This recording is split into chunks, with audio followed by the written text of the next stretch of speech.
Assalamualaikum warahmatullahi wabarakatuh. Innal hamdalillah nahmaduhu wa nasta'inuhu wa nastaghfiruhu wa na'udzu billahi min shururi anfusina wa min sayyiati a'malina may yahdihillahu fala mudilla lahu wa may yudlil fala hadiya lahu. Asyhadu an la ilaha illallah wa la syarika lahu wa asyhadu anna Muhammadan 'abduhu wa rasuluh. Allahumma salli ala Muhammad wa azwajihi wa zurriyyatihi kama shallaita ala ali Ibrahim innaka Hamidum Majid. Wa barik ala Muhammad wa azwajihi wa zurriyyatihi kama barakta ala ali Ibrahim innaka Hamidum Majid. Syukur kepada Allah Subhanahu wa taala kerana pada malam ini kita dapat sama-sama berkumpul di surau kita untuk kita sambung kuliah kita yang telah kita tinggalkan pada bulan yang dulu.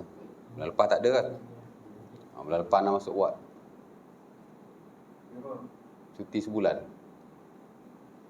Baru kerja semalam ni, hari Senin.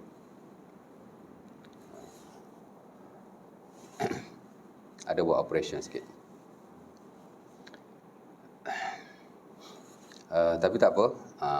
Sebelum tu saya minta maaf lah sebab lambat. Tadi angkat barang. Ana pindah rumah sebenarnya. Hari-hari angkat naik kereta. Naik lori belum lagi. Angkat naik kereta je. Balik tadi ngangam masak. Terus mayasa kat rumah terus tidur. Lewat jaga, penat. Angkat barang sikit je, penat je lebih. Ada. Dulu anak duduk Pajaras. Sekarang anak duduk Bandar Baru. Jauh sikit lah. Pajaras, sini 15 minit je. Bandar Baru dia nak lalu pasar malam tu kan.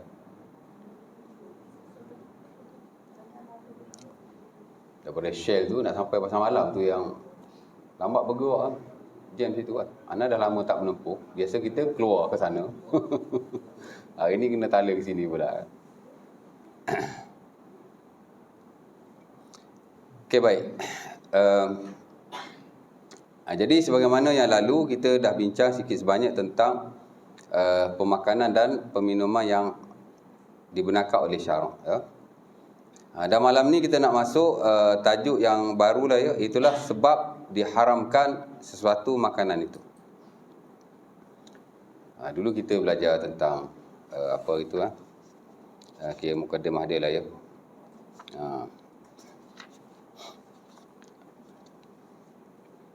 Antara tajuk penting dalam fiqhul at'imah, fiqh makan dan minum.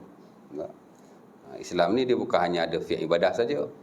Ya, sembahyang, puasa, zakat, haji. Ya. Dia ada fiqh muamalah. Harta, ya. Pengusaha harta dan seumpamanya. Dia ada fiqh muamalah juga, tapi muamalah kekeluargaan, ya. Al-munakahah. Ada macam-macam kan.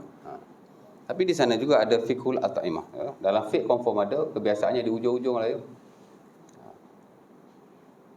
Itulah fiqh tentang makan dan minum. Dan saya dah sebut tentang kepentingan-kepentingannya secara asas dulu. Dan malam ni kita nak masuk tentang sebab kenapa sesuatu makanan dan minuman itu diharamkan oleh Allah Subhanahu Wa Taala. Ya. Of course lah sesuatu yang disyariatkan oleh Allah Subhanahu Wa Taala ada sebab musababnya. Kerana syariat Allah ialah peraturan. Ya. Manusia memang kena ada peraturan. Betul tak? Bayanglah kalau Allah Subhanahu Wa Taala tidak mensyariatkan apa-apa kepada kita. Ya. Jadi macam jahiliah lah. Sebab tu dipanggil jahiliah. Walaupun mereka maju dalam hak ehwal keduniaan, tapi dalam hak ehwal yang bersabit dengan ketuhanan, peribadatan kepada Tuhan, muamalah sesama mereka. Kalau bak harta, mereka riba, mereka zalim sesama mereka, mereka rampas, mereka sembunyikan barangan, macam-macam mereka buat. Kan? Dalam makan minum pun sama, mereka makan semua makanan yang ada, walaupun makanan itu sebenarnya tak baik untuk mereka. Bayanglah kalau tak ada peraturan-peraturan seumpama ini. Ya. Sebab itu dalam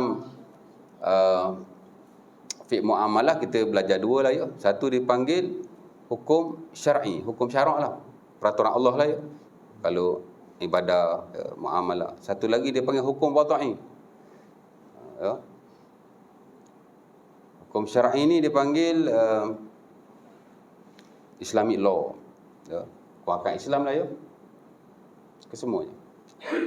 Hukum wada'i disebut sebagai civil law. Undang-undang yang bersabit dengan kehidupan kita yang tidak ada dalam syarak secara khusus. Tuan-tuan, undang-undang naik kenderaan, undang-undang di jalan raya, itu dipanggil civil law. Ahkam wada'iyah. Wada'i ini makna yang diciptakan, yang ini diciptakan oleh manusia. Ya. Tuan-tuan, ada tanah nak jual, nak beli, ya. Hukum tanah negara. Macam-macam tuan. Ya. Nah, itu dipanggil hukum hakam wada'i. Wada'i ini makna yang direka oleh manusia. Itu juga satu bentuk peraturan. Ya. Dan mana-mana peraturan yang direka oleh manusia, khususnya oleh penguasa untuk kemaslahatan kita, yang tidak membawa kepada zalim ke atas kita, wajib kita mematuhinya. Ya. Naik motor pakai helmet, wajib tuan-tuan. Alah, saya naiklah kampung je, takkan nak pakai helmet kot. Kampung okey lah ya. Boleh pun tak adalah nak sama kita kot. Kampung kan. Tapi kalau kat luar, tak pakai kena saman. Takut-takut di sisi Allah pun berdosa. Kerana kita memudaratkan diri sendiri. Nanti ada dalam bab. Kita tidak dibenarkan untuk memudaratkan diri sendiri dan memudaratkan orang lain. Ya. Baik. Dan hukum syarak, Islamic law, inilah ya, antaranya dalam hak awal makan dan minum. Of course lah ada sebab musababnya. Allah Ta'ala tidak mensyariatkan sesuatu, yakni tidak memerintahkan, tidak membenarkan, ataupun tidak melarang, atau tidak membenarkan sesuatu, melainkan ada sebab musababnya. Ya, ada tujuan dia yang tertentu. Yang mana kalau kita tak tahu sebab musabab ni secara khusus pun tidak apa. Kita tahu secara am saja. Itulah keseluruhan peraturan syariat Allah Subhanahu Wa Taala, apa yang Allah Taala suruh, apa yang Allah Taala benarkan, apa yang Allah Taala tidak benarkan, dan apa Allah Taala larang. Dalam konteks-konteks seperti itu, semuanya adalah untuk kebaikan dan kemaslahatan manusia itu sendiri. Cukup lah. Kan? Ya. Pasal apa Allah Taala suruh sembahyang? Ada sebabnya. Pasal apa Allah Taala suruh puasa? Ada sebabnya. Sebab itu ada ulama' dia kata asrarul ibadat, rahsia-rahsia ibadat. Semayang, apa rahsianya? Rahsia ni bukan kita kata rahsia tak apa-apa tu. Rahsia ni makna kelebihan. Semayang ni apa kelebihan? Dari sudut syaraknya adalah kelebihannya tu. Pak Nabi sebut, mendekatkan diri kepada Allah, mensucikan kerohanian kita, dapat pahala sekian-sekian, dapat masuk syurga. Ya. Hak lain pun dari sudut kesihatannya. Saya pernah beli satu buku tapi dah hilang tuan. Rahsia semayang dari sudut kesihatan. Qiyam kita ada dia punya sihat punya tu. Tak tahulah kan. Saya dah baca sikit tapi tak faham pasal bahasa perubatan walaupun dah bahasa Arab. Macam bahasa Melayu lah, bahasa Inggeris dengan bahasa perubatan susah nak faham. Saya baca-baca, saya faham 20% je. Pasal dia guna istilah-istilah perubatan yang ada. Tapi nak cerita begitu. Sujud kita, ya. Dia kata kepala kita ni kan, bila kita sujud dia memberi ketenangan. Pasal apa? Pasal darah tu dia kata aliran dia tu masa sujud tu bagus. Tak tahulah macam mana. Ada kelebihan. Itu dipanggil asrarul ibadah. Rahsia-rahsia ibadah dari sudut yang macam tu lah ya. Puasa of course lah untuk kesihatan. Betul tak? Orang yang rajin berpuasa, insya-Allah dia tidak akan dihinggapi penyakit. Ini diakui oleh saintis-saintis dan doktor-doktor yang bergiat dalam hal awal perubatan. Orang nutrisi, orang farmasi, mereka mengakui. Ya. Dan begitu juga dalam hal awal makan dan minum, ada sebab musababnya. Kenapa Allah Ta'ala tak benarkan suatu makanan berbanding yang lain? Dan kenapa Allah Ta'ala membenarkan suatu minuman ataupun tidak membenarkan suatu minuman berbanding yang lain. Ya? Ada sebab musababnya yang tersendiri. Tapi tu yang kita nak faham tu. Cerita banyak-banyak pun semuanya untuk kebaikan dan kemaslahatan kita. Kita semayang, Allah Ta'ala tak untung 1 sen pun. Untung Allah. Tak. Kita tak semayang. Oh, rugi Allah kalau kita tak semayang. Innallaha laghaniyun 'anil alamin. Kita dah baca kan ayat Quran tu kan. Allah Ta'ala maha terkaya ia daripada seluruh alam ini. Kita baik ke, kita jahat ke, tidak memberi kesan walau sedikit pun. Kita baik, dia tidak menambah kekuasaan Allah, kerajaan Allah, bahkan kemuliaannya walau sedikit.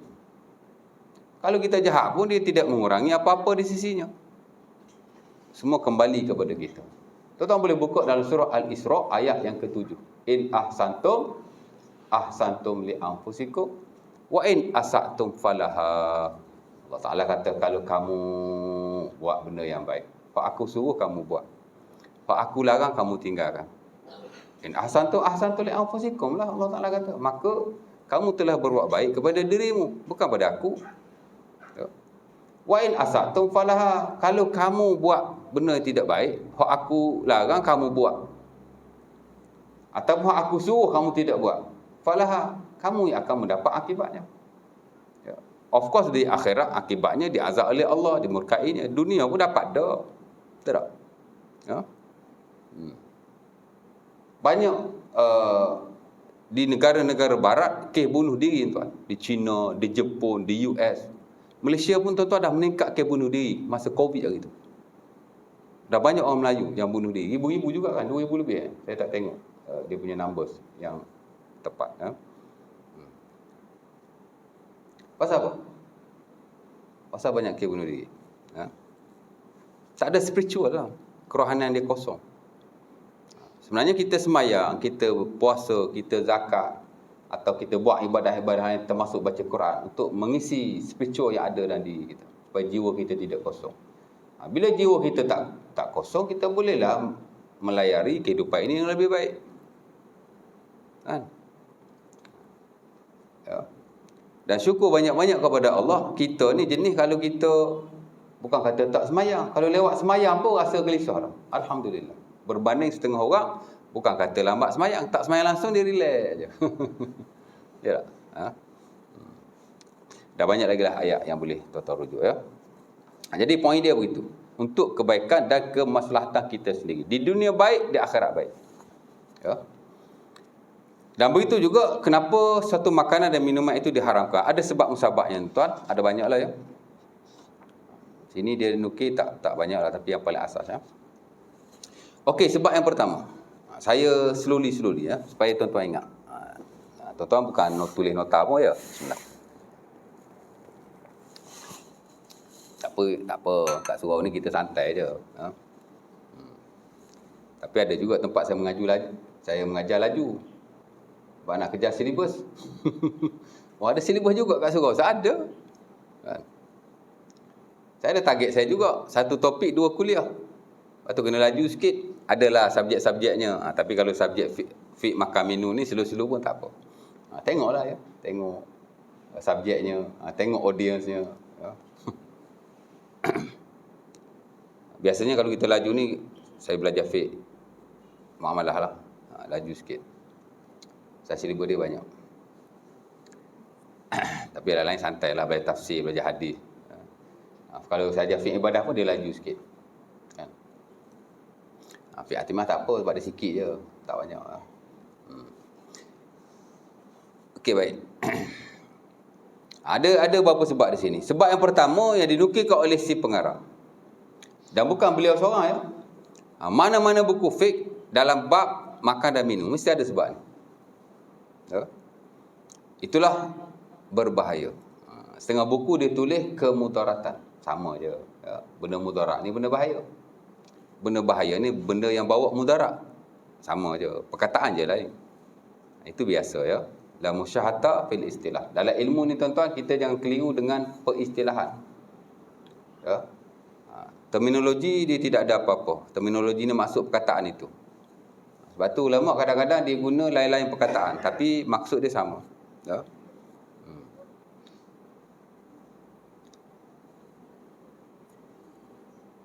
Sebab yang pertama ialah kerana ia berbahaya atau membawa kemudaratan kepada manusia. Dalam istilah Arab kita panggil ad-darar. Ya. Kemudaratan. Ya. Bukan darurat. Ad-darurah mudarat juga, tapi konteksnya lain. Ya. Tak sama. Ya. Ini kita sebut ad-dararu. Darara. Ad-darar. Itu yang pertama. Ada buku fiqh dia tulis al-idrar. Sama juga. The same cases. Ya. Sama je. Tapi banyak dia tulis darar. Kemudaratan. Ya. Allah Subhanahu Wa Ta'ala berfirman dalam surah Al-Baqarah ayat 195. Ya. Saya sebut nama ayat tu supaya tuan-tuan lepas ni boleh rujuk lah. Boleh tengok sambil-sambil baca Quran tu, tengoklah maksudnya. Lagi bagus di surau masjid, biar ada satu versi tafsir. Surau keluar duit sikit, beli tafsir. Ya. Bagus ada dua lah ya. Satu tafsir Al-Qurtubi, satu tafsir Ibnu Katsir. Dah ada terjemahan Melayu, dah ada cetakan Melayu. Ada publisher yang dah buat. Mungkin agak mahal lah kalau tengok dia punya kualiti tu. Kalau kertas keras biasa mahal sikit. Tapi saya tengok di surau masjid ada tafsir Qurtubi, ada tafsir Ibnu Katsir yang cetakan bahasa Melayu lah. Dah ada lah. Tak kat surau. Itu antara tafsir yang baguslah untuk kita rujuk, termasuk orang awam. Kita di masjid surau kan sambil tengok kan. Ya. Kerana setiap satu ayat ada huraian yang panjang lebar, termasuk nanas yang dibawa dan huraian para ulama. Paling tidak pun dalam satu-satu ayat hukum. Ayat ni ada banyak jenis kan. Kalau ayat hukum ni, ni termasuk ayat makan minum, ayat hukum lah dia panggil. Ya. Kebiasaannya akan ada huraian daripada hadis-hadis Nabi SAW, kalam para sahabat dan tabi'in, dan pendapat para ulama dalam hal yang berkenaan. Dia mesti ada. Ya. Dan ia sesuai lah, bukan hanya di peringkat tinggi digunakan, malah di peringkat awam. Kita boleh baca dan faham dengan mudah sekali. Tapi kalau tak faham boleh tanya ustaz lah. Tapi kalau kita baca-baca, okey. Tak di surau. Jadi siapa-siapa yang free-free boleh baca. Ya. Kalau tafsir yang sekadar satu jilid tu macam Pimpinan Rahman tu dia ringkas sangat. Adalah nota kakinya tapi ringkas sangat. Tapi kalau hak tadi okey. Antara tafsir yang muktabar yang boleh kita baca lah sambil-sambil isi masa kan.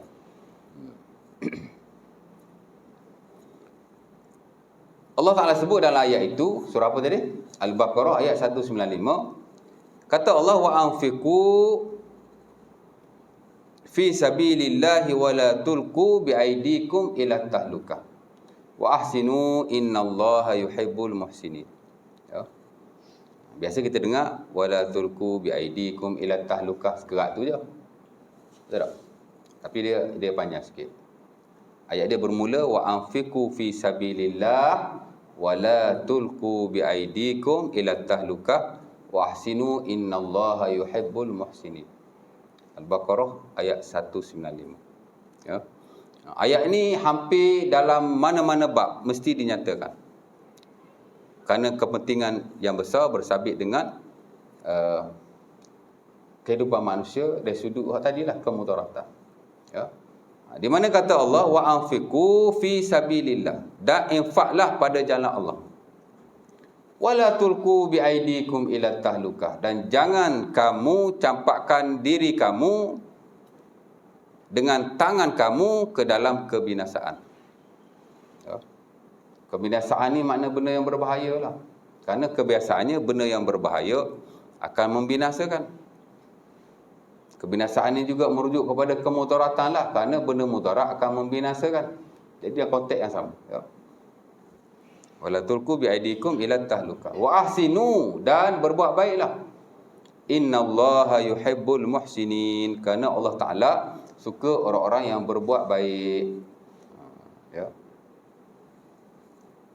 Ayat ini walaupun dia diturunkan sebenarnya bukan bersabit dengan mudarat makan minum ni. Dan tidak juga mudarat-mudarat lain yang bersifat material. Mudarat makan minum ni dia material tau, dia bukan spiritual. Ya. Tapi ia bersabit dengan kemudaratan harta dan jiwa juga, spiritual juga ada sikit. Tapi bukan material yang bersabit dengan makan minum, bukan ayat ni. Kerana ayat ni tuan-tuan, dia diturunkan tak kala setengah daripada orang-orang Ansar dia cuba menghasut sebahagian yang lain agar tidak infak fi sabilillah dan simpan harta mereka elok-elok. Jangan sedekah. Ya. Seumpama yang diriwayatkan oleh Al-Imam At-Tirmizi rahimahullah daripada Abi Ayyub Al-Ansari. Abi Ayyub kata, ayat ni diturunkan kepada kami orang-orang Ansar. Nazalat hazil ayah fina ma'syarul Ansar. Kenapa? Karena dia kata, bila Allah Subhanahu wa taala telah lamma a'azza Allahu al-Islam wa kathara nasiruh qala ba'duhum li ba'din la tunfiqu fi sabilillah aqimu ala amwalikum amsiku amwalakum. Kata Abi Ayyub, bila Islam dah dikuatkan oleh Allah Subhanahu wa taala dan ramai penyokong-penyokongnya. Ini di Madinah lah. Islam dah kuat kan. Penyokong pun dah ramai. Tiba-tiba yaqul qala ba'duhum li ba'din dunar rasul. Ada sebahagian orang dia cakap pada yang lain, macam hasut orang lain lah. Dia kata apa? Aqimu ala amwalikum. Laqad da'at amwaluna. Dia kata, Islam dah kuat. Penolong-penolong kita pun dah ramai. Tapi harta kita ni susut. Apa kata kalau kita jangan infak? Bagi orang lain infak. Ya. Aqimu ala amwalina. Kita jaga harta kita sehingga tidak habis. Ya.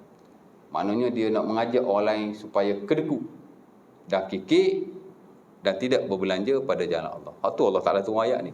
Jadi maksud Allah, jangan kamu campakkan diri kamu ke dalam kebinasaan, ialah bakhil dan kedekut. Bila kita ada wang ataupun ada sedikit harta, kita tak nak infak, ataupun kita tak nak keluarkan hak yang patut kita keluarkan, zakatlah. Maka Allah Ta'ala kata itu satu kebinasaan.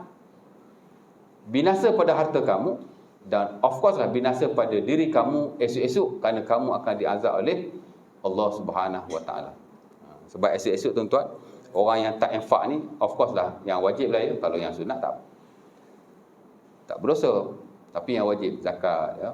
Kalau kita tak tunaikan, esok-esok harta tu dia akan membakar kita ya. Jadi ayat tu sebenarnya turun sebab tu. Kebinasaan di sini ialah kerana kita simpan harta, tak nak zakat, tak nak infak bahkan. Allah Ta'ala kata itu satu kebinasaan. Binasa pada harta kamu, binasa juga pada diri kamu. Boleh jadi kat dunia, boleh jadi kat akhirat. Akhirat of course lah ya. Pasal apa binasa pada harta? Harta kalau tidak dikeluarkan haknya, tak berkatlah harta kita. Betul tak? Sebab tu bab harta ni penting juga. Saja fiqh muamalah banyak tempat. Ya. Kadang-kadang kita tak nak tahu pun benda teknikal ni, benda hok complicated, hok melibatkan perbankan, isu kewangan. Tak tahu pun tak apa tuan, murabahah lah, mudarabah lah, musyarakah lah, apa benda kan. Tapi yang perlu kita tahu ialah basic tentang kewangan. Hok mana hok Allah Ta'ala redha, hok mana hok Allah Ta'ala tak redha. Kan? Contohnya kita belajar lari sikit ya. Syarat-syarat jual beli. Pertama, kita kena jual barang yang kita punya.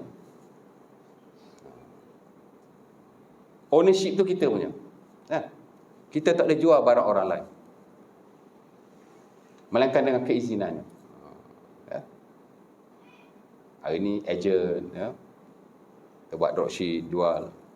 Tak apalah, okey lah. Sebab kita jual bukan barang kita, tapi kita wakil. Kita dah diberi kebenaran. Tapi kalau jual barang orang yang betul-betul orang lain punya, dia pun tak mengizinkan kepada kita, kita tak boleh jual. Saya parking kereta saya kat luar, tuan-tuan pergi ambil kereta saya jual. Boleh tak? Tak boleh kan? Ada orang buat begitu ke? Tak ada orang buat begitu. Orang gila buat begitu kot. Pergi ambil barang orang jual. Ataupun pencuri adalah makpet, ambil curi pergi jual kan. Tapi manusia yang waras, of course lah kita ahli ibadah berada di masjid Zuhur, kita takkan buat. Jadi apa point kita belajar syarat jual beli? Kita pun dah jual beli 30-40 tahun dah tak pernah belajar pun. Benda ni dia tak berlaku secara normal ataupun yang kita nampak. Tadi dia berlaku di sebalik benda yang kita rasa okey, dia tidak okey. Bila kita jual barang yang kita tidak memiliki. Banyak kes dalam faraid ya, harta pusaka. Pok kita mati, tinggal sekeping tanah. Kita duduk situ, kita uruskan. Pok kita ada pokok kelapa sikit, ada pokok durian sikit. Belum bagi kat adik-beradik harta pusaka, kita kerja wadah. Ini banyak berlaku. Ya? Saya tahulah pasal orang mengadu dengan saya. Dan saya personally, keluarga saya pun ada yang buat begitu. Betul tak? Dia kerja wadah pokok durian tu. Padahal durian tu memanglah kau ada hak di situ. Kau 5 orang adik-beradik. Dalam satu biji dua yang kau jual, kau 1 bahagian saja. Jadi 4 bahagian adik-beradik kau tu, kau tak bayar kepada mereka. Jadi kau sudah menjual barang yang kau tidak punyai. Kau sudah menjual harta yang bukan kamu punya. Ya. Ada orang mati, 3-4 orang adik-beradik. Adalah seorang dua duduk di Indonesia, tak tahu kat mana kan, dah lost contact 25 years. Jadi nak bagi tak boleh. Pasal hak sini 2 orang, sana 2 orang, nak bagi macam mana tak bagi. Habis tu hasil jual tanpa ada penjelasan. Itu termasuk kita jual barang yang kita tidak miliki. Ataupun kita miliki sebahagian, tapi sebahagian yang lain orang lain punya. Itu berlaku. Ahli majlis surau pun boleh buat benda ni. Jadi dia tidak sedar, tapi dia tahu benda ni tidak boleh. Tapi harta dunia, tuan-tuan, siapa nak tolak? Betul tak?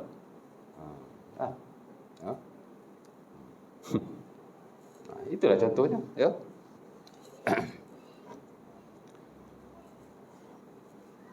Baik. Lari situ. Balik mana balik? Kat mana tadi? Ayat ni dia turun tentang inilah, tentang zakat, tentang infak, di mana bakhil adalah satu kebinasaan. Secara khususnya memang ayat ni diturunkan untuk tu. Ya. Walau bagaimanapun, dalam Quran dan hadis Nabi SAW, ayat-ayat yang diturunkan di atas sebab-sebab tertentu, dia boleh digunakan dalam haiwan yang lain yang lebih luas, bagaimana ia ada hubung kait dengan hal berkenaan. Ayat ni sebut kebinasaan, kemudaratan. Jadi mana-mana perkara yang bersabit dengan kemudaratan dan kebinasaan, ataupun perkara-perkara yang berbahaya, boleh digunakan ayat berkenaan. Jadi sebab tu ulama guna ayat ni dalam mana-mana buku fiqh. Kalau bab makan minum kan, dia bermak ayat ni, wala tulqu biaidikum ila tahluka. Sebab dia ada satu kaedah, dia panggil al-ibrah bi umumil lafaz la bi khususis sabab. Ayat Quran ni kita tengok lafaz dia, kita tak tengok sebab dia diturunkan. Walau bagaimanapun, sebab ni penting juga. Terutama dalam nak memberi maksud atau makna kepada sesuatu ayat. Penting juga tuan-tuan, jangan kata tak penting. Sebab ni penting. Sebab tu dalam ilmu Quran, dia ada satu bab, dia panggil ilmu sebab nuzul. Quran ni ada sebab nuzul dia. Ada kepentingannya. Ada orang tuan-tuan, dia tak boleh jadi alim, melainkan dia kena tahu Quran dengan ilmu-ilmunya. Dan termasuk ilmu Quran ialah mengetahui sebab nuzul Quran. Kerana sebahagian ayat dia mesti dilihat kepada sebab nuzul. Sebab dia turun tu untuk apa? Untuk menentukan maksudnya. Dan kadang-kadang untuk nak memberi hukum ke atas perkara berkenaan. Ya. Penting juga sebab nuzul tuan-tuan. Ya. Ada satu golongan tuan-tuan, adalah kat Malaysia pun ada, kat Indonesia lagi ada tuan-tuan.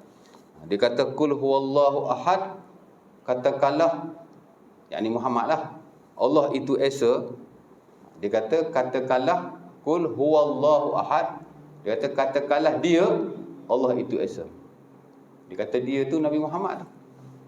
Dia nak kata Nabi Muhammad ni esa macam Tuhan. Ya? Tak kenalah sebab nuzul dia lain. Ayat tu diturunkan sebab orang kafir tanya Nabi, Tuhan kau ni macam mana? Lalu ayat tu diturunkan. Jadi ayat tu memang nak menjelaskan kepada kita siapa Allah, bukan siapa Muhammad. Tapi dia twist. Ada tak? Ini baru-baru ni kes ada satu ajaran tarekat yang sesat di mana? Yang mana tok guru dia peluk isteri anak murid dia. Oh, repek betul. Boleh kita benarkan ya? Tapi boleh tau, kalau dah terlalu ta'assub, boleh.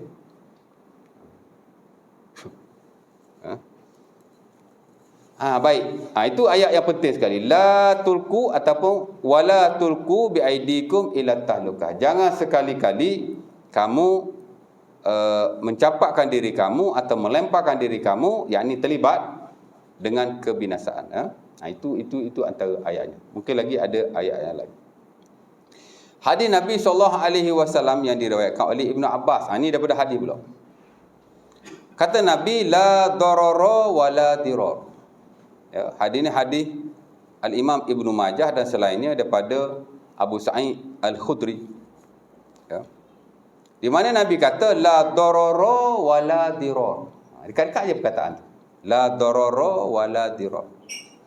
Hadis ni juga dimasukkan oleh Al-Imam An-Nawawi rahimahullah dalam hadis 40 beliau.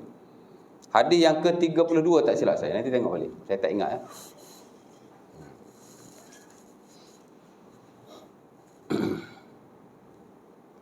Maksudnya tidak ada, saya baca terjemahan dia. Dia terjemah apa ni? Tidak boleh melakukan perbuatan yang dapat membahayakan diri sendiri dan orang lain. Betul. Terjemahan dia betul. Tidak boleh melakukan perbuatan yang dapat membahayakan diri sendiri dan orang lain. Kalau saya terjemah, saya akan kata tidak boleh memudaratkan diri sendiri dan tidak boleh memudaratkan orang lain. Ya. Kalau Al-Imam Ibnul Athir dalam bukunya Nihayatu, apa nama buku dia tu? Kalau ikut Al-Imam Ibnu Athir dalam bukunya An-Nihayah fi Gharibil Hadith wal Athar, termasuk tidak boleh memberi kemudaratan jika kita membalas kemudaratan itu dengan kemudaratan yang lain. Muqabalatud darar bid darar. Kita tak boleh mudarat diri sendiri dan kita pun tak boleh mudarat orang lain walaupun dia mudaratkan diri kita dulu. Itulah maksud, ya. Dia tambah tu. Kepahaman dia macam tu, ya.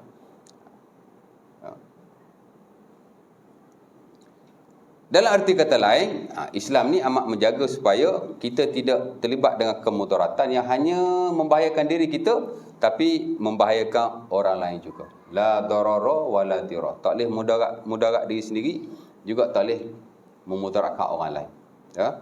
Hadis ni tuan-tuan, walaupun hanya 4 perkataan. Betul tak? 4 perkataan tapi dia hadis yang teramat penting dan masyhur sekali sehingga ditulis oleh para ulama kita dalam buku-buku mereka, terutama dalam buku kaedah-kaedah syarak. Walaupun hadis ni tuan-tuan pada asalnya dipertikaikan, sebagai ulama kata hadis ni tak sahih, ni dhaif. Ya. Dah jago-jago besar juga.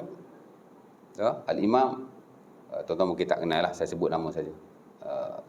Nama dia Al-Imam Ibnu Abdul Bar, ulama besar dalam mazhab Maliki. Kita belajar dulu buku dia Al-Istisqa, syarah kepada Muwatta' Malik, memang kita rujuk all the times. Ya. Kedudukan buku itu dalam mazhab Maliki macam Al-Majmu' dalam mazhab Syafi'i. An-Nawawi, ya.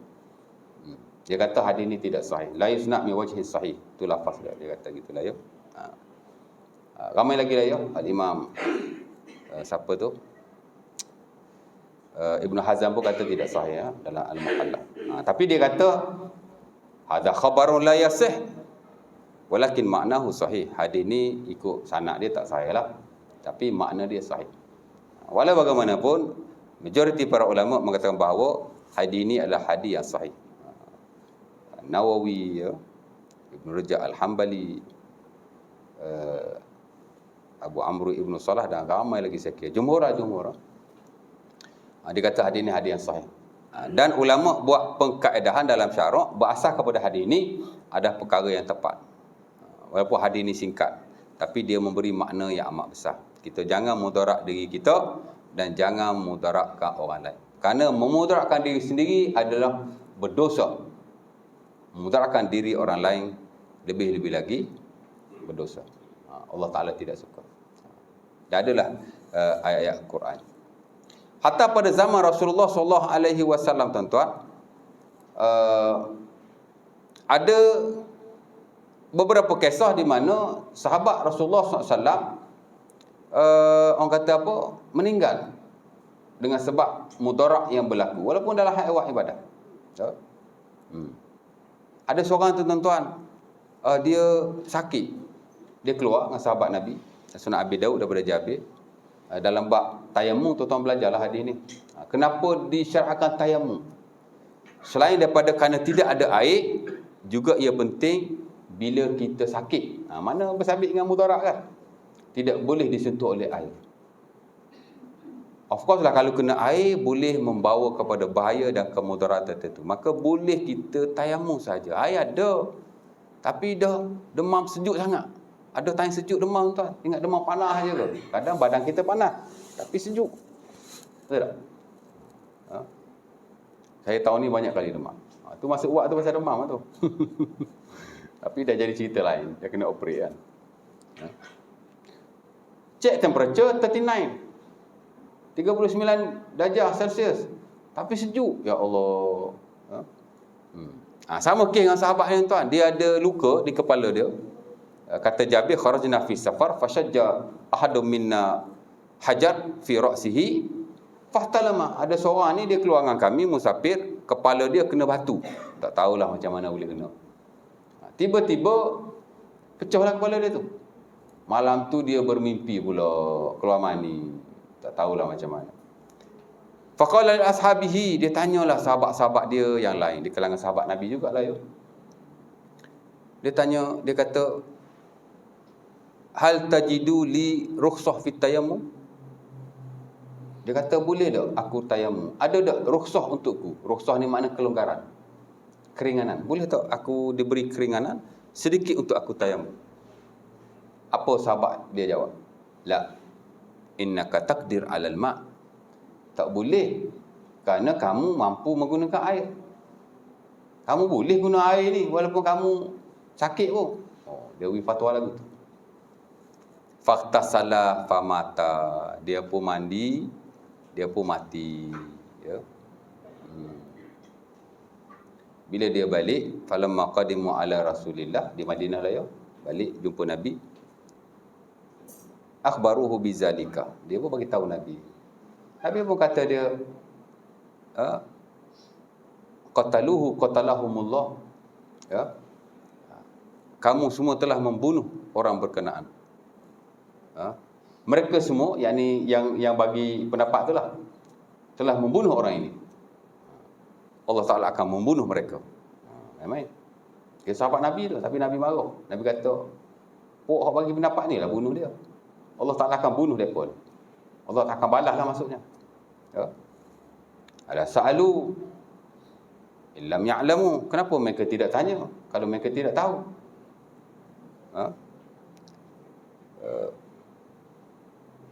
Fa inna ayyul ilm as-su'al. Nabi kata kalau tidak tahu, ubat kepada kejahilan ni ialah bertanya.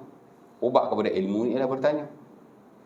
Nabi kata innama yakfihi an yatayammam. Sepatutnya memadai untuk dia bertayamum sahaja.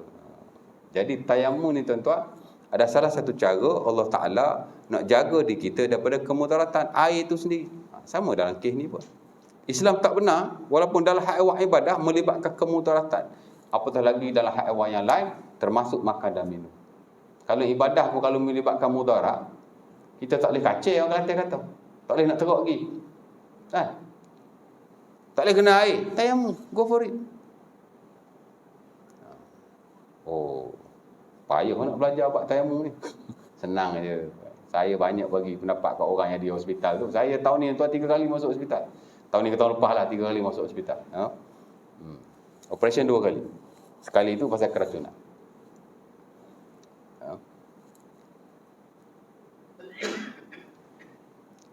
Dan mengikut kajian, memang banyak orang bila masuk hospital tak semayang. Kadang-kadang bukan tak boleh kena air. Malas. Ya, ni saya pergi ke Sungai Jakim dulu. Ada seorang dia tim yang membantu orang di hospital lah. Dia kata orang hospital 10% tak salah. Mengikut kajian dia lah, observation dia. Tapi kalau malas tu malas lah ya. Tapi kalau kita ada kemudaratan tertentu, tayamum lah, apa masalah. Tapi ada cara dia lah, kena belajar juga. Tanyalah ustaz yang tahu ya. Baik. Seorang lagi sahabat Nabi SAW, balik pada yang tadi kan. Ibadah pun tak boleh tuan. Kalau melibatkan kemudaratan, dia berbahaya pada diri kita. Ingat bahaya ni macam mana? Bahaya dia tu. Boleh buat mati. Kalau tak mati sekalipun, dia tak baguslah boleh mudarat kita. Kita tak sihat. Tak boleh sembahyang berdiri. Islam suruh macam mana? Main sambil duduk. Kan? Ada seorang sahabat Nabi nama Umar bin Husain, Sahih Bukhari. Dia ni ada buasir, tak boleh semayang berdiri. Nabi kata duduk. Salu qa'iman fa illam tastati' fa qa'idan. Semayalah berdiri, tapi kalau kamu tak mampu duduklah. Pasal apa? Berdiri dalam keadaan yang berkenaan sakit, mudarat kan. Dia akan berbahaya pada diri kita. Ya. Sebab itu Al-Imam Al-Ghazali rahimahullah dalam buku usul fiqh dia yang hebatlah, Al-Mustasfa namanya. Dia mesti tuan-tuan, buku tu rujukan terutama lah dalam usul fiqh selain daripada buku-buku fiqh yang klasik dulu macam Ar-Risalah Imam Syafi'i. Imam Ghazali ada satu buku nama Al-Mustasfa. Apa kata beliau? Hifzun nafs afdal min hifzud din. Menjaga diri adalah lebih utama dan lebih besar daripada menjaga agama. Ya. Sebab tu ulama-ulama dulu tuan-tuan, kalau kita baca kan, dia kata kalau masa sudah habis waktu solat, 5 minit ke nak habis waktu zuhur, kita tak sembahyang zuhur lagi, baru nak angkat takbir, Allahu Akbar. Tengok ada orang lemah kat sungai, macam mana tak tahulah dia boleh sembahyang tepi sungai. Ya. Dia nak teruskan sembahyang kerana nak habis waktu tu, ataupun dia pergi tolong orang tu, wajib dia menyelamatkan nyawa orang tu. Pasal apa? Menyelamatkan nyawa dalam hal-hal yang bersabit dan kemudaratan, of course lah kalau membawa kematian, lebih besar daripada menjaga agama, ibadah tu sendiri. Semayang karang boleh semayang. Ini Imam Ghazali kata. Dan saya kira majoriti ulama berpendapat sedemikian. Kan? Nabi SAW tengah semayang, Nabi pukul jengking. Tapi jengking tu sempat gigit dia lah. Kita belajar dalam fiqh semayang kan, antara perkara yang kita boleh buat ketika solat, membunuh haiwan yang berbisa. Setakat nyamuk semayang gigit, aduh nyamuk ni gigit, tak boleh ni, khusyuk ni, pukul je nyamuk tu. Tapi jangan buang kat surau, masuklah poket nyamuk kalau ada. Nabi bunuh kala tu. Pasal dia sempat gigit Nabi. Tapi Nabi ketuk dia, mati dia. Habis semayang, Nabi ambil air, ambil garam semua kan. Dan selepas itu Nabi memerintahkan supaya dalam semayang kita boleh bunuh haiwan yang berbisa. Cuma Nabi buat contoh 2 sajalah. Itulah al-hayyat wal aqrab, ular dan kalajengking. Tuan-tuan tengah semayang, ular masuk rumah, kalau ular berbisa ada cara dia lah ya. Kalau tuan-tuan bunuh, tak ada apa masalah. Tuan-tuan lepas tu boleh angkat semayang balik, boleh sambung semayang. Amarana Rasulullah bi qatlil aswadain fi salah. Kata Abu Hurairah dan Sunan Abi Daud, Nabi memerintahkan kami supaya membunuh 2 haiwan ketika solat. Al-hayyah wal aqrab, ular dan kalajengking. Pasal apa? Pasal ia memberi kemudaratan, balah boleh membahayakan nyawa manusia. Dalam ibadah tu. Ini bukan konteks ibadah. Makan saja-saja je. Ada orang sahabat Nabi tuan-tuan nama Abu Sa'id, sama juga. Nabi hantar dia satu peperangan nama Ghazwah Zatus Salasil. Dia bersama isteri dia. Ataupun dia berhadap salah. Dia okey je, tapi dia fikir malam tu sejuk, bukan sakit, dia sejuk je. Alamak sejuk, dia kata. Ni kalau kau mandi ni boleh mudarat badan aku ni. Belum tentu lagi, tapi boleh mudarat badan aku, dia kata. Apa dia buat? Dia tayammum saja. Dia pun pergi semayang. Jadi imam. Ada pula member dia yang tahu dia ni tak mandi wajib. Dia pun pergi report kat Nabi. Sahabat pun ada banyak ke report-report tuan-tuan. Yalah, bukan report, mana nak. Macam mana ni Rasulullah, kami semayang belakang orang berhadap besar ni. Kan? Ada member tuan-tuan tahu, tuan-tuan berimam kat dia ni tak berjunub, tak mandi wajib. Kalau kita kotor balik semayang tu. Apa Nabi jawab? Nabi panggil dia dulu. Nabi tanya, pasal apa kau buat begitu? Salaita bi ashabika wa anta junubun. Kenapa kamu solat dengan sahabatmu sedangkan kamu berhadap besar? Apa jawab Abu Sa'id? Hak tadi memanglah sakit. Dia mandi wajib kan. Hak ni dia tak sakit pun, cuma malam tu sejuk. Dia takut kalau aku mandi ni berbahaya, mudarat dia aku. Maka dia tayammum saja. Ada orang report. Nabi tanya dia, pasal apa kau buat begitu? Dia kata, zakartu qaulallahu ta'ala, aku ingat Allah Ta'ala berfirman, la taqtulu anfusakum innallaha kana bikum rahimah. Allah Ta'ala kata, jangan kamu bunuh dirimu, kerana Allah Ta'ala amat merahmati kepada kamu. Jadi dia kata, takut nanti kalau aku wudu atau mandi wajib, aku akan mati. Jadi aku sekadar bertayamum. Fadhahikan Nabi walam yakul syai'an. Nabi pun ketawa dan Nabi tidak berkata apa-apa. Mana Nabi tak marah dia. Nampak? Bukan kata exactly mudarat. Kemungkinan besar akan mudarat kepada diri. Jadi secara umumnya kita boleh lihat bahawa Islam amat mementingkan kesejahteraan. Bukan hanya pada jiwa kita, malah pada tubuh badan kita. That's why dia nak kena ada parameter dia, benchmark dia. Benda yang bersabit dengan mudarat ni, dia mesti diberi penekanan. Dan banyak lagi lah kisah-kisah yang lain.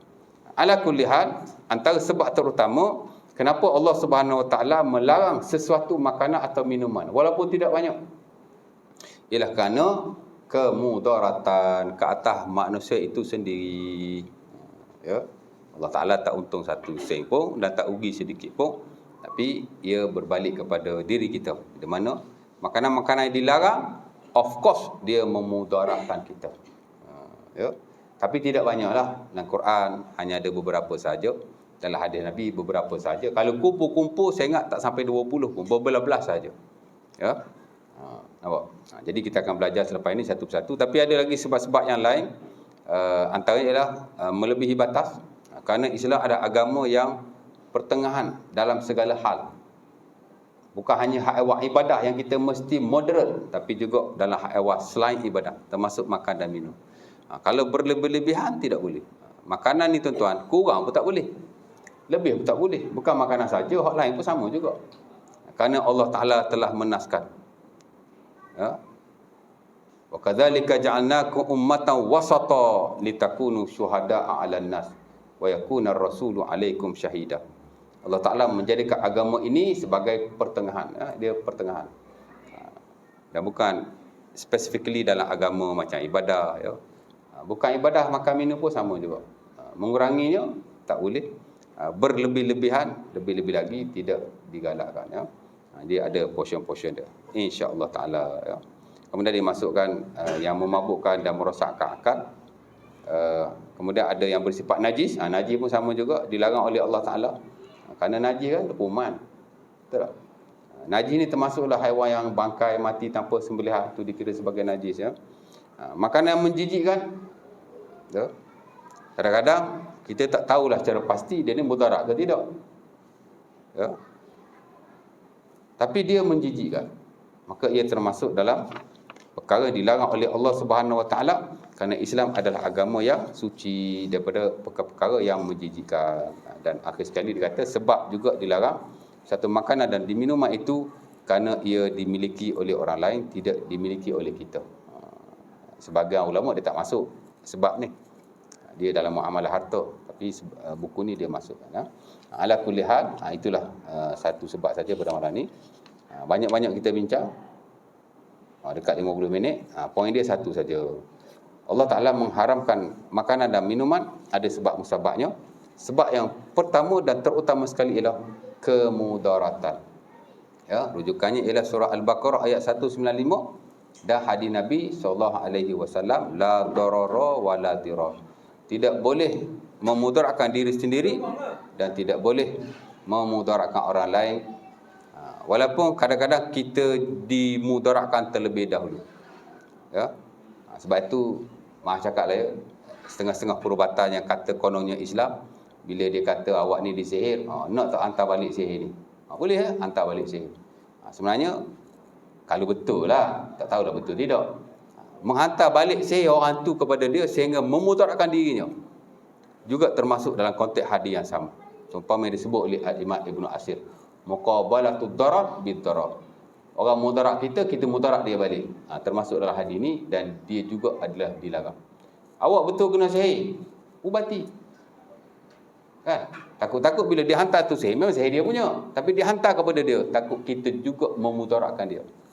Jadi dia berdosa kerana memudaratkan diri kita, kita pun berdosa juga kerana memudaratkan diri dia. Kalau betul kena sihir, bubat je lah. Tak payahlah nak hantar-hantar. Kan? Saya personally memang tak setuju. Saya tahu ustaz jenis apa ni. Kan? Saya pun dulu pernah pergi perubatan Islam. Dia kata tak apa, kita hantar balik. Allah Ta'ala kata, faman i'tada alaikum fa'tadu bimisli ma'tada alaikum. Ayat tu tak ada guna-guna. Ayat tu tentang kisos. Memanglah Orang tampar kita, kita report kat qadi. Sabit dia bersalah, kita boleh tampar dia balik. Kan? Orang potong tangan kita, kita report kat qadi, bicara-bicara memang dia bersalah, dia akan dipotong tangan balik. Itu dalam konteks kisos. Tapi dalam setengah-setengah dia tidak boleh. Orang curi kereta kita, kita curi kereta dia balik. Kan? Ataupun orang tampar kita, kita tampar dia balik tanpa melalui proses pembicaraan. Boleh? Tak boleh. Jadi pendapat itu tidak tepat sebenarnya. Ya. Dan tak termasuk lagi lah benda-benda yang lain. Sebab itu saya dalam hal yang begini perlu diberi perhatian. Kalau kita betul-betul, orang kita ni suka jumpa bomo, jumpa ustaz-ustaz perubatan Islam, kita kan macam-macam sakit ada. Betul tak? Kita tahulah orang kita. Kalau dia kata acik itulah dia sihir, ubati saya. Kan? Tak perlu nak hantar atau seumpamanya. InsyaAllah ta'ala. Itu tak termasuk lagi. Dia suruh kita hantar sendiri. Encik hantar sendirilah. Nak buat macam mana? Balik, ambil kuali, ambil batu merah, baca Yasin, sambil bakar kuali tu. Ada juga yang kata balik ambil pasir pantai. Lepas tu goreng pasir pantai tu sambil baca Yasin. Baca Yasin sambil goreng pasir. Saya pun tak tahulah mana ajaran yang dia ambil. Itu semua rekaat tokok tambah yang tidak ada kena-mengena sama sekali. Nak mengubati sihir bukan macam tu. Jauh sekali kalau nak hantar sihir. Apa yang dia buat tu bagi saya juga satu bentuk sihir. Walaupun dia guna ayat Quran. Orang zaman dulu tuan-tuan, dia nak sakitkan orang, tahu dia buat macam mana? Ya. Saya dulu belajar juga jampi-jampi serapah atuk saya bekas ketua silat. Kan? Saya kecil-kecil dulu tuan-tuan, tukang tulis dia punya jampi je. Nak keluar rumah dia suruh panggil Jibril dulu, panggil Mikail dulu, panggil tak apa-apa dia panggil. Syok sekali dia suruh panggil Malakil Maut. Wahai Malikil Maut, aku nak keluar rumah ni, kau jagalah aku. Kalau kau tak jaga, derhakalah kau kepada Allah, derhakalah kau kepada Rasul. Sedap dia. Malakil Maut datang nak cabut nyawa kau je. Aduh. Tak masuk lagi merubah ayat Quran, baca Qul huwallahu ahad, Allahus samad, samad darah, samad tulang, samad daging, samad tu, samad ni. Samad kata Allah, samad kata Allah. Habis dibuat jahanam ayat Quran. Ya. Kan? Nak bagi orang sakit senang saja. Tapi jangan buat pula. Ni orang ajarkan. Tulis ada satu ayat Quran. Saya tak tulis, tak cakap ayat Quran apa. Nanti tuan-tuan ada yang jenis nakal tu balik buat pula. Ambil gambar sepulan demi sepulan tu. Kalau tak ada gambar, lukis muka dia, niat bagi nampak macam muka dia sikit lah. Tulis satu ayat Quran, tanam di belakang rumah. Tindang dengan batu. Kan? Macam-macam tuan. Sakit betul kawan. Dia guna ayat Quran.